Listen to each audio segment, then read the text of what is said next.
3 महीना 7 दिन हो चुका है जब देहरादून में अंजल चकमा को मारा गया। आपको मालूम है अंजल चकमा कौन है? मालूम है कि नहीं? हाथ उठाओ जिसको जानता है अंजल चकमा कौन है। मैंने जिसने अंजल चकमा को मारा उसको मालूम था कि वो देवबर्मा है, चकमा है, जमातिया है, रियांग है, नागा है, मणिपुरी है? नहीं,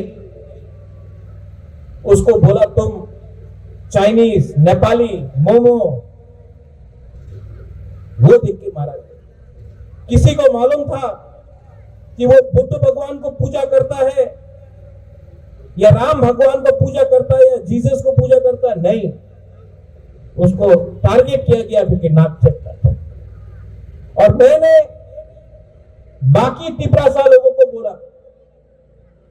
कि आज अगर अंजल चकमा को मारा, आप चकमा के संग नहीं खड़ा होता है तो एक दिन देवबर्मा का बच्चा भी मारा जाएगा, एक दिन रियांग का बच्चा भी मारा जाएगा, एक दिन जमातिया का बच्चा भी मारा जाएगा, और तब आपके संग कोई खड़ा नहीं रहेगा।